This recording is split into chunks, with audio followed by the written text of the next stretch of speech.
Welcome back to the channel. Today we're back with another video. In this video, I'm going to show you a VPN app that can help improve your internet connection and add an extra layer of protection while you're online. This app is available on the Google Play Store. I'd like to welcome all our subscribers and new viewers. On this channel, we regularly share apps and guides that focus on online safety and connection stability. To get started, open the Google Play Store on your device and search for Open Custom VPN. From the search results, make sure you select the correct app by checking the name and icon, then install it. After installing the app, open it to begin the setup.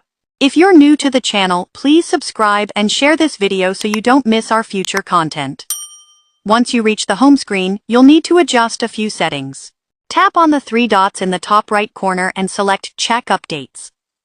This allows the app to update to the latest version for better performance. After the update is complete, return to the main screen and choose a server. You'll see a list of available servers from different countries. Select a server that works best for you. Choosing a location closer to you can help with better speed. Next, select a connection method. For this example, I'm using UDP, as it can offer good speed and stability on supported networks. If UDP doesn't work in your region, you can scroll through the list and choose another available option.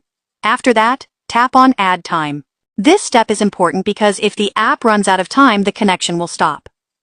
Adding time helps keep the connection active for longer use. Once everything is set, tap on the Start button.